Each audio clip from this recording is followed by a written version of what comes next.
Hi, good morning, everyone. I'm Ava Kadiwada. I'm one of the chief medicine residents this academic year. I'm delighted to introduce our speaker this morning, who is our first CRE2 internal medicine grand round speaker. We have Dr. Margarita Alegria joining us.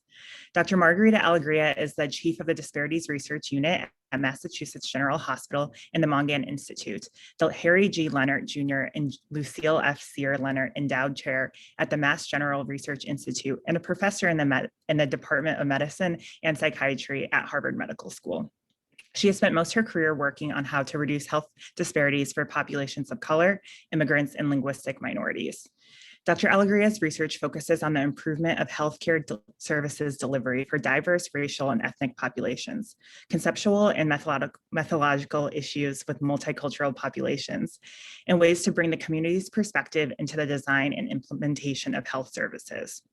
Dr. Alegria is currently the PI of 4 NIH-funded research studies: the impact of Medicaid plans on access to and quality of substance use disorder treatment, building infrastructure for community capacity and accelerating integrated care, building community capacity for disability prevention for minority elders and Latino youths, and coping with discrimination, a multi-level investigation in micro and macro time.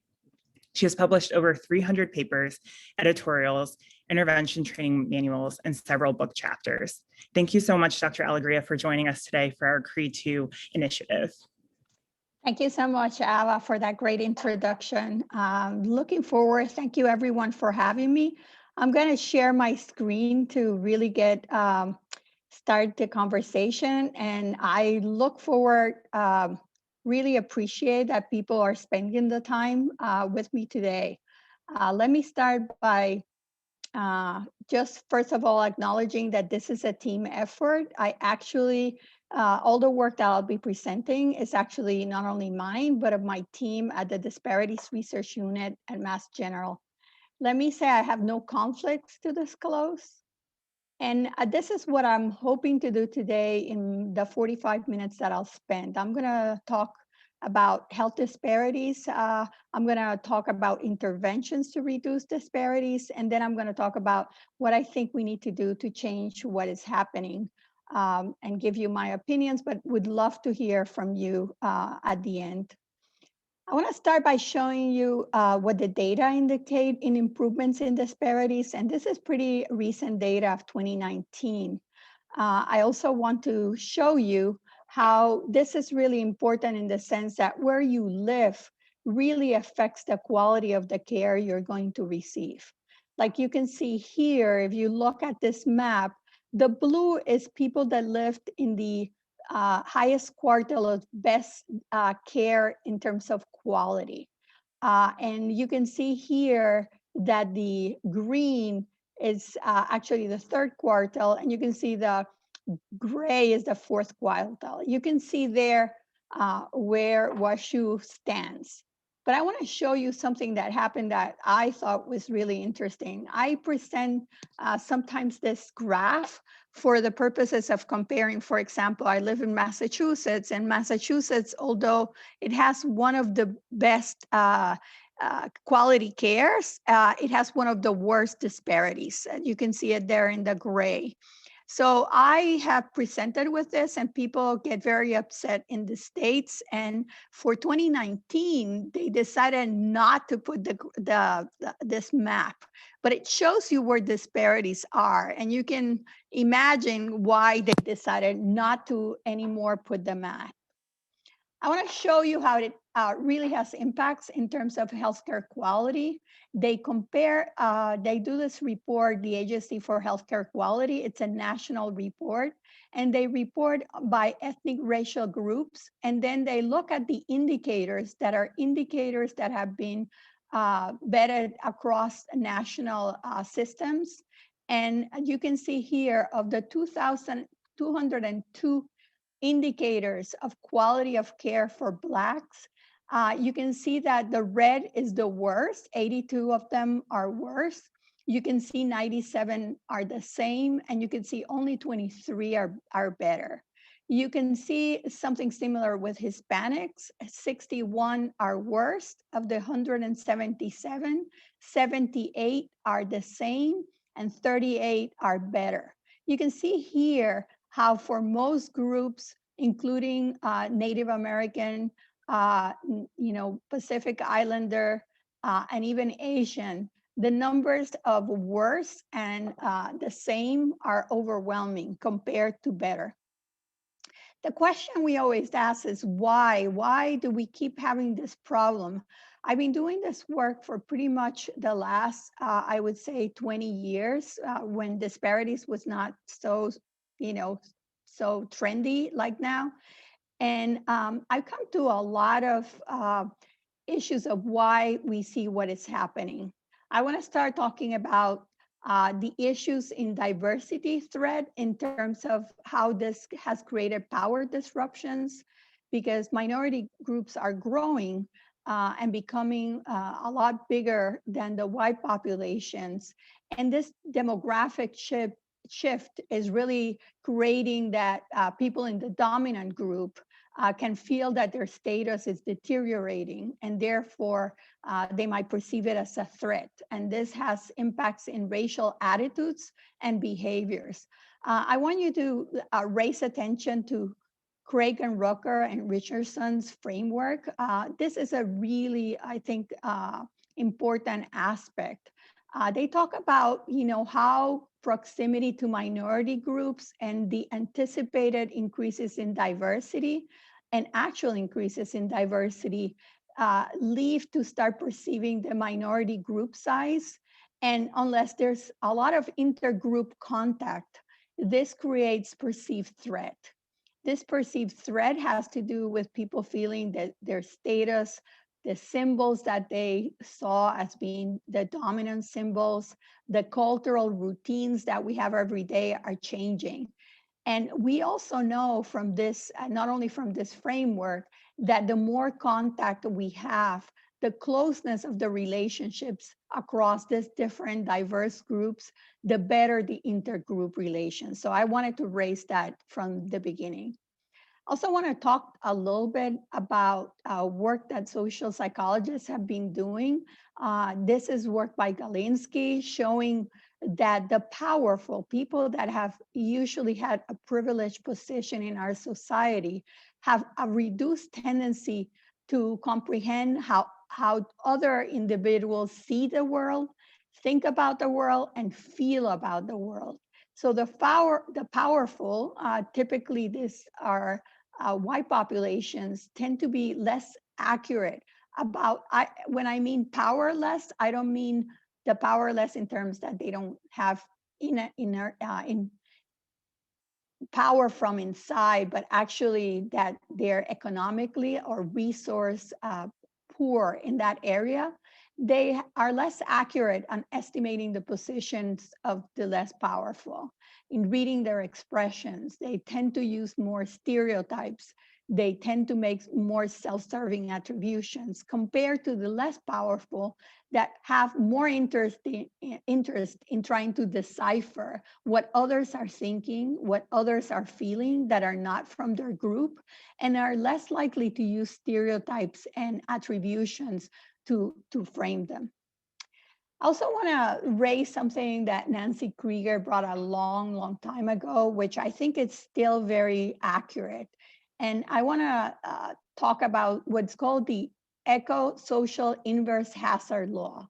And she said that the problem of disparities and inequities in society have to do that those with the fewest resources are the ones that tend to accumulate more hazards, such as discrimination, oppression, deprivation, and harmful exposures. And this is harmful exposures in every sense of the word.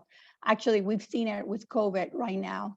And that because we are an embodiment of our pathology, you can see more illness in the people that are exposed to more of this harmful events. Also want to bring attention to work that has been done by Michelle Lamont at Harvard, showing how we tend to reproduce these cultural processes at the macro level, but we tend to then follow it at the micro level. And that's why at the micro level, we tend to reproduce the inequality that's in our society. And that's how our cultural processes, how we do things, how we establish policies, how we determine who has value and who doesn't. It's basically because we create social psychological schemas that we apply to decide who should be first and who should be last. I'm going to take the example of right now with COVID. For example, it's surprising that in different places, teachers are valued at different times of when they will receive the vaccine. In some places, they are very far behind, showing at the societal level, they're not valued as much. And in some places, they're valued very highly. So it tells you how we tend to put value on people. There's also a part that has to do with the systematic resource deprivation. And we see this especially for children.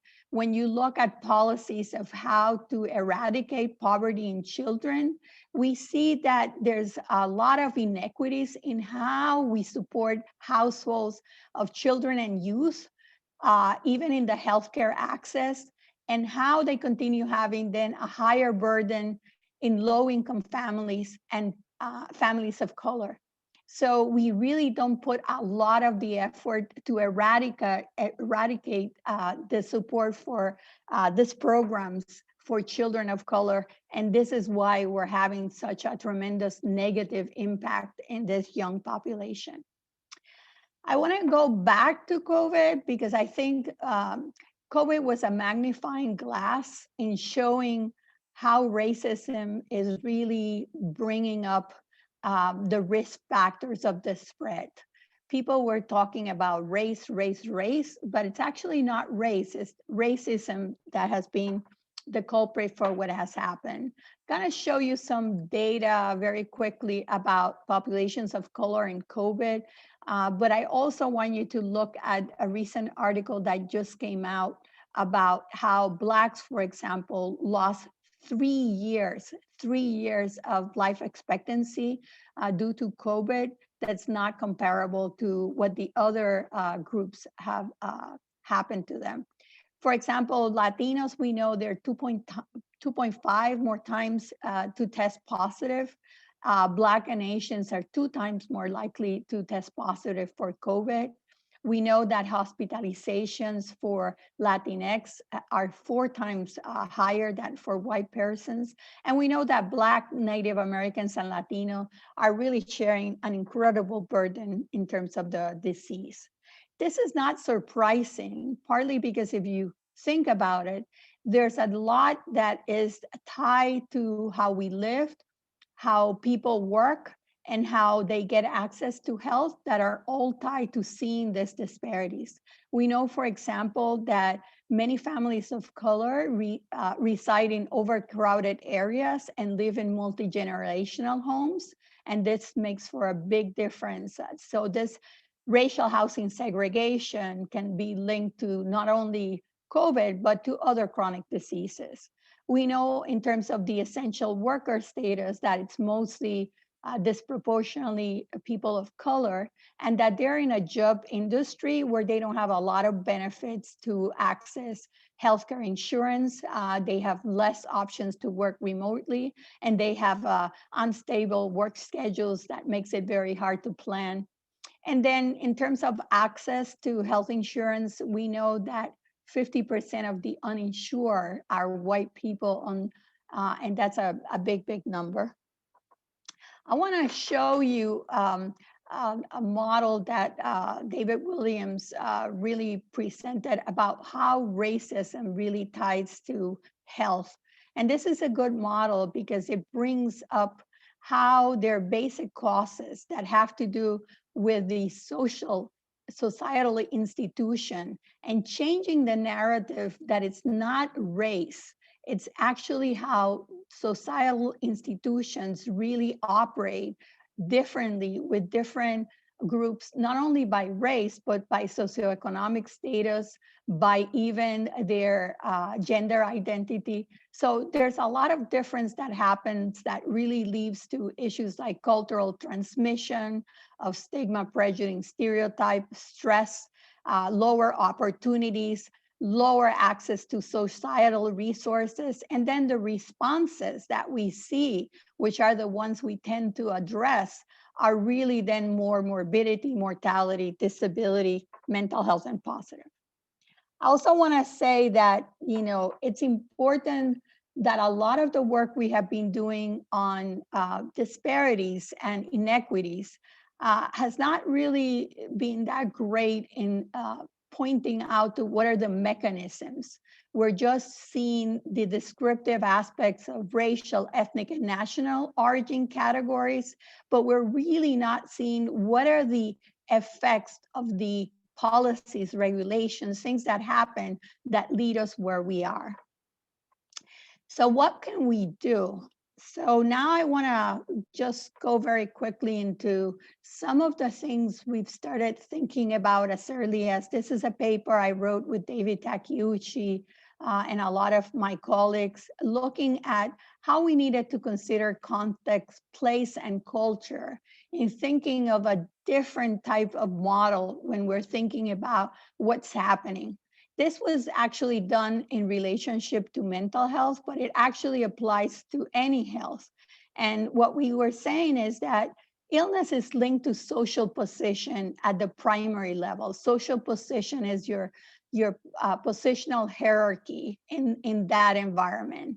Then environmental context at the secondary level, psychosocial factors at a tertiary level, and then you would see what happens.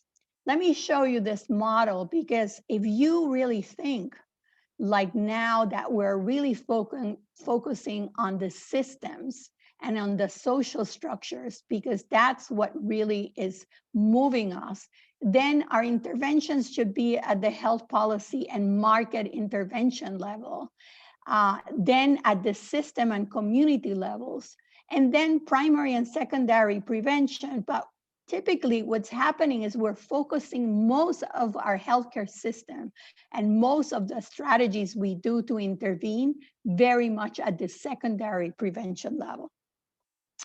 This is a model of how we thought about the work we're doing at the Disparities Research Unit. We thought that to really change what's happening, we need to do 4 types of intervention. We need to do interventions at the patient-provider interaction level, because there's a lot that needs to change in that interaction. We need to do interventions at the clinical care level, because the training that people receive is insufficient to deal with what's happening and to give good quality care. We need to do interventions in the community to increase the acceptance of treatments and to really make sure that we co-create systems of community interventions that resonate with the populations. And then we definitely, and more importantly, need to bring awareness to policymakers of what's not working, and it's creating more morbidity and mortality. So let me just walk you through some of the work we've done on improving patient-provider interaction. So for example, the first question I say is, we typically come, and in that interaction, it's typically people that don't share necessarily the same societal position, hierarchical position. So how, under conditions of unequal power, do we create a collaborative dialogue? How do we achieve it? And how can this be carried out in clinical practice to mitigate these inequities? So we actually believe that there are 4 areas that really matter a lot in how we interact in the clinical encounter. I'm going to talk very briefly on some of them. I'm not going to be able to talk about all of them, but we believe that shared decision making is so important. It's like the precision medicine of today for disparities. I think it really brings the voice of the patient to the encounter. I believe in recognizing our own biases and dealing with them.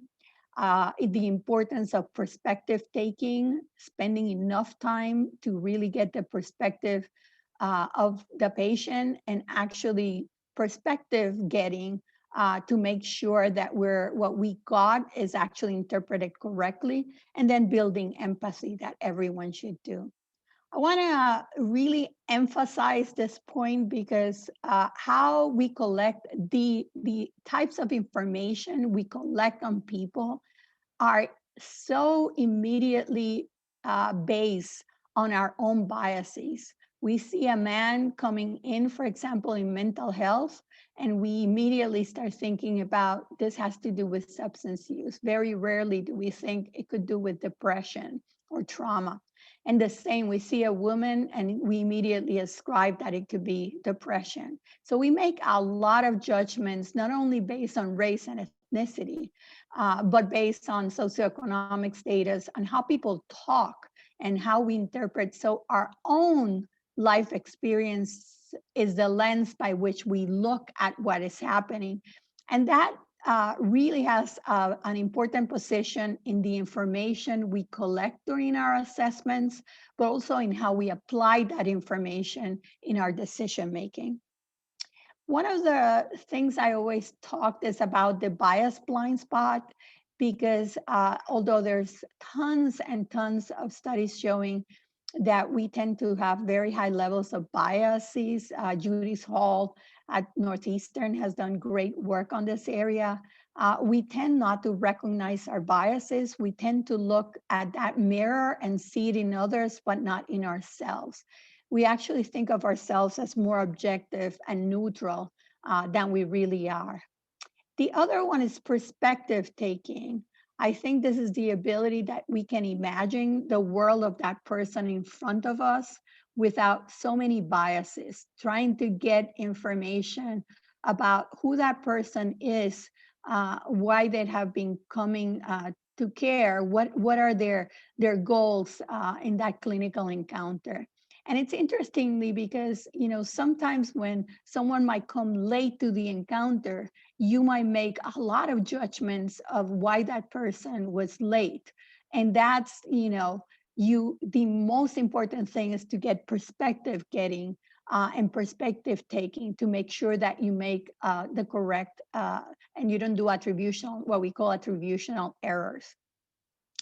There's one thing that Galinsky and Moskowitz talk about is that actually perspective taking is one of the best ways that we can try to mitigate these cultural stereotypes and unconscious bias.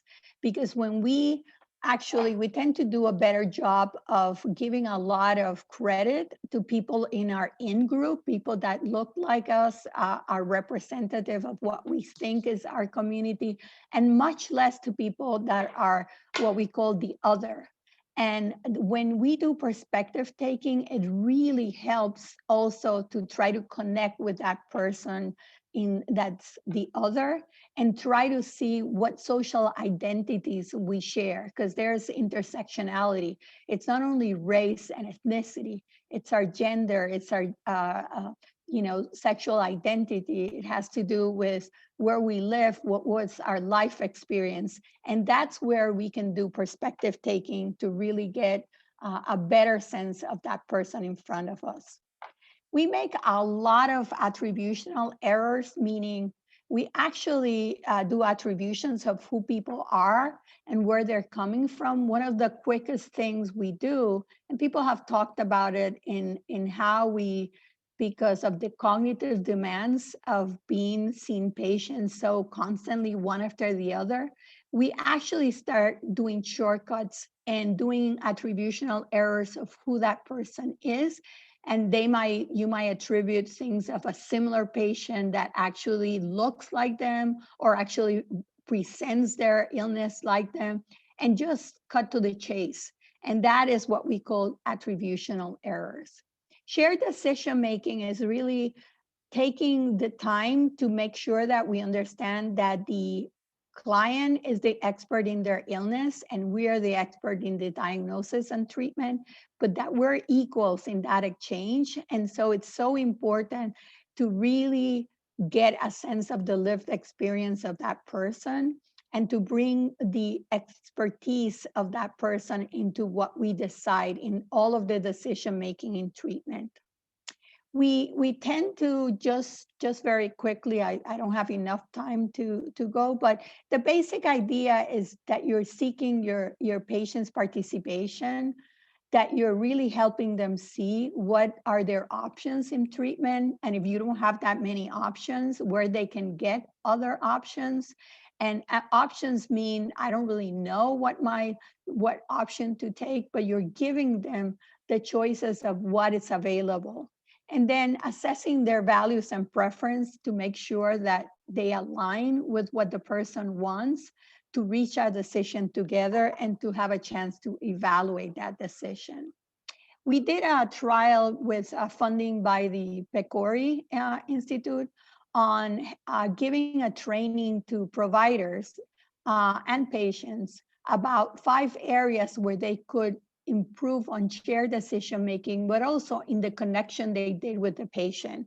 I'm going to go very quickly to this. We basically dealt with the areas that I'm talking here. We work with attributional errors, a lot of problems in communicating with patients, limited patient activation in asking patients to be activated and really collaborate and be part of the decision making. And then really paying attention to the qualitative preferences and shared decision making. We basically, what we do is we do a training with providers. We then use 6 tapes of their sessions with their own patients that have been obviously consented to participate. And we hear that tape, we code that tape on shared decision making in other areas. And we see, for example, does the provider negotiate and establish a shared agenda? Do they discuss with the patient the goals of the visit? Do they involve the patient in decisions? And then we give providers like a summary that has like all of the areas that we have trained them on with their strengths, where they're doing average, and then where there are areas of improvement. And then we actually spend a lot of time talking about the areas of improvement because it's you with your own patients. And I have to say, this was a really, really great study. We learned a lot. What we found is actually the blind coder that didn't know where the provider had been in the intervention or control condition did find that, yes, there was an improvement in shared decision-making of those providers. Neither providers or patients could identify shared decision-making because they're confusing shared decision-making with therapeutic alliance. But in an omnibus test of patients that were trained to be more activated and providers that were trained to do more shared decision-making, that's where the best quality of care was reported by the patients. Let me talk about interventions in clinical care, and I'm again gonna go quite quickly. This is an intervention we're actually running right now. We actually ran the first trial and after 5 years got very promising results that I'm gonna show you here. We got funded again to redo this trial with a bigger sample and try to move it to scalability. Basically, 41 of ethnic racial minorities are the 41% of the US population are ethnic racial minorities. It's actually higher now if you count all the immigrants. But one of the things that we have is there's huge disparities, as we have talked, in the continuum of care, especially mental health care. It's a tragic area. And we, with the use and collaboration of community-based organizations, can do a better job of bringing community health workers that are supervised by clinicians to do what could be quality care. So we use a community health worker model where we connect the community health worker really provides the quality care supervised by a clinician to reduce disparities, reduce the cost, improve the healthcare access, and is someone that is typically of the same culture and speaks the same language as the patient. We know for mental health disorders that they're 14% the cause of disability in terms of minority elders. 1 in 5 elders is have at least psychiatric or substance use disorders. So we wanted to try to get to this population very quickly. The intervention is an intervention of 10 manualized CBT sessions that we give by this community health worker. It's based on a model that we had used previously and then adapted. It was done previously with clinicians, and then we adapted it to community health workers supervised by clinicians. And then the strong bodies, it's a 36 session group exercise that we provide over 12 weeks. It's really resistance-based exercises to build strength, improve mobility and balance of the elders, and it's delivered by exercise trainers. I want to show you some data of this intervention because what I want to show is that these interventions are easily movable to community-based organizations where you have a big proportion of ethnic, racial minority and linguistic minority populations to receive the intervention. This disability intervention is offered in 4 languages by paraprofessionals. We tested in 6 months in a randomized trial, and then we are covering also 12 months. And let me show you the results. This is late light functioning, and the dark blue is the intervention group, and the light blue is the control group. And you can see over time that there's an increase in functioning over the 6 months, and actually it becomes even bigger, the effect after 12 months. We also looked at depression with the Hopkins symptom checklist. This is a measure that measures symptoms of anxiety and depression. And again, we see that it lowers symptoms of depression and anxiety with the intervention group going lower than the control group. And actually the effect really being maintained over time. We also do community interventions to reduce disparities. We believe where you live really, really matters in your health and your mental health. So one of the things we have been doing is looking at our youth, and especially youth of color, and what impacts their well-being, with social interactions having a tremendous influence on their health. So we wanted to look at adolescents and how they experience different types of social interactions in their neighborhoods and how that could have an effect. So we looked at 4 neighborhoods in Massachusetts that were showing very high rates of depression, anxiety, and substance use in youth. And we wanted to try to see how could we reduce those effects and try to understand the youth experiences from their own lens. So what we did is we do Photoboys, which is a process where the youth take photos of their neighborhood and reflect on those photos and talk about what affects them from that photos, what are their concerns about the community, what are the assets of that community, and how they make an impact. This allows for a critical dialogue to try to understand how they're experiencing those communities through their eyes, but it also helps to show the policymakers how the youth are experiencing what is happening in their neighborhoods. So it's basically, we did 80 youth, 4 trainings of photo stories, 10 pictures for each of the trainings in 4 communities in Massachusetts. We basically do the photo voice project for the first 2 years. We then bring the information back to community forums and key informants like policymakers and decision makers. And then we co-developed with the youth an intervention.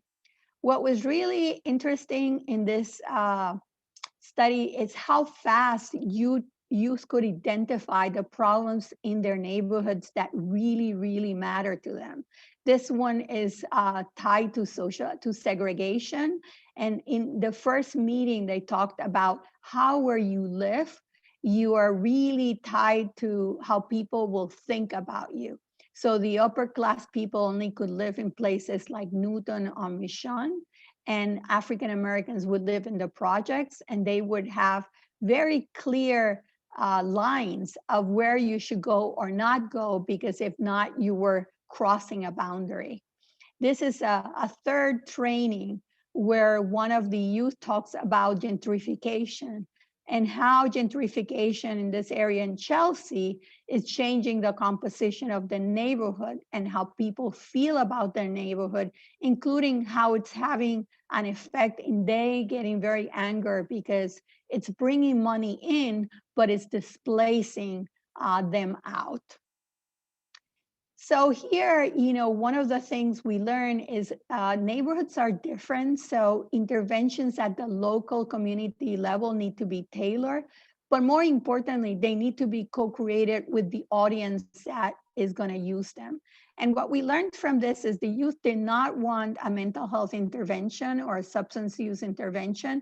They actually wanted a civic engagement, civic leadership intervention on how to improve their communities, how to be part of the movement to change their communities rather than impacting them on their symptoms, which was just like I show there at the end of the processes. We also have done some work on policies in the area of actually trying to look what policies, what social determinants which should we prioritize. This is in the area of mental health, where we actually looked at, can we improve mental and physical well-being of people with mental health disorder by addressing social determinants? We really wanted to see whether we could identify which of the social determinants would be best. We looked at it by race, and then we looked at what type of social service intervention would work best under education, employment, and income. And simulations are very useful to look at policy because they help us identify the impacts of many programs at once with data that we already have to try to identify which are the likely interventions that might work best. So it's a way to simulate what might happen if you put this intervention in place and what can lead you to the best outcomes. We use propensity score methods to control for the differences across the racial ethnic groups. And then we looked at one social factor at a time to try to see what was happening. I'm just gonna show you the results, but what we found is employment for adults seemed to be by a long shot the best way to go if we wanted to improve the mental health of people. So especially people with severe mental illness. We also found that days out of role improved best for African Americans, especially with employment. That employment was the actual social determinant that seemed to make the biggest difference. So let me end by saying a few recommendations. I really think we have to change the paradigm for treatment services. I think we've created a narrative that the problem is in the individual and really in the symptoms of the individual. And it's a very, very narrow focus of how we think we should be treating the people that we see. We rarely address the structural disadvantage that they come in with. So one of the things, for example, that we're doing, if we're putting case managers to many of our interventions so that they can deal and help them with the structural disadvantage, we're working very much in training our staff to deal with the institutional racism that is permeates a lot of our interactions. And then we're trying to see how we connect them to opportunities and hope, especially hope, because I don't think we're doing a lot there in giving people hope about their future. I think the system needs to reorient the explanatory models of how we've seen people's illness. It's very biologically based, very little structural inequities based. We need to change what we're giving. We're giving too much in the clinics, too little outside the clinics where people are. And then people interface with systems that are negative, like the criminal justice system or the welfare system. We really have to move the services to community with a focus on social needs, on housing, lowering stress, giving people opportunity. The other thing I think we have to do is change the metrics of success. I think we do a lot of work interviewing patients and clients, and what they say is the metrics that people use, which is how many services people get, or if their symptoms were reduced, is not really where they want to go. They want to go into functioning, quality of life, and obviously lower mortality. We need to alter the workforce training that we're offering. I think we have to expand. I don't think the medical profession by itself can do the job, but only by itself. So we need a lot more intersectorial and cross multidisciplinary teams to work with this. I'm hoping that we change some of the payment policies to make it more through an equity lens and allow for flexibility in regulations. We just published this work trying to use exactly what I'm saying to transform the mental health and addiction services because we see this as a big, big problem in what's happening. And here we explain why we think we need to address the social determinants, but more importantly, how we need to increase flexibility in regulatory policy, how we need to address the inequities in access by really using innovative models of care, how we need to integrate not only mental health addictions, but infectious disease, so people independently of their status, citizenship, or insurance status can get access, and then how we have to accelerate the expansion of training and educating professionals and paraprofessionals with better performance metrics. So thank you very much. I'm going to stop my share and go back to you.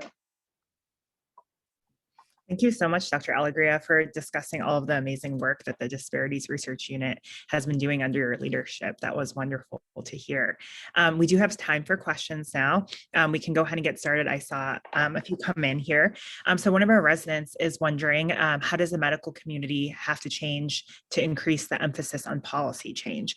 Is there a way to help this process? And specifically, she's asking as a resident.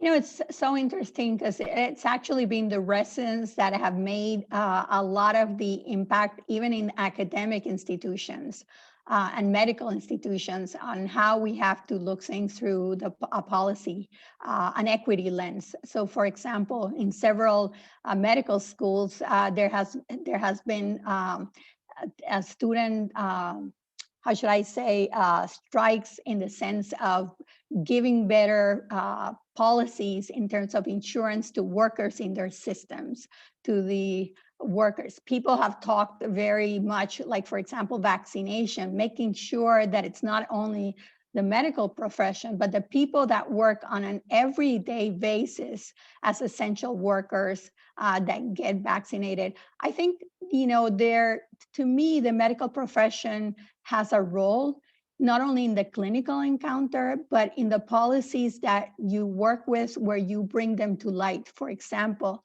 I brought in one of the systems, I won't say which, a policy that I thought was very terrible for some of the people that were working in the units that were not the medical profession. They were treated differently in the insurance offering. That was an example. And bring it up, right now I work in a committee of access. How can we expand access so that we see more populations of color in Massachusetts General Hospital?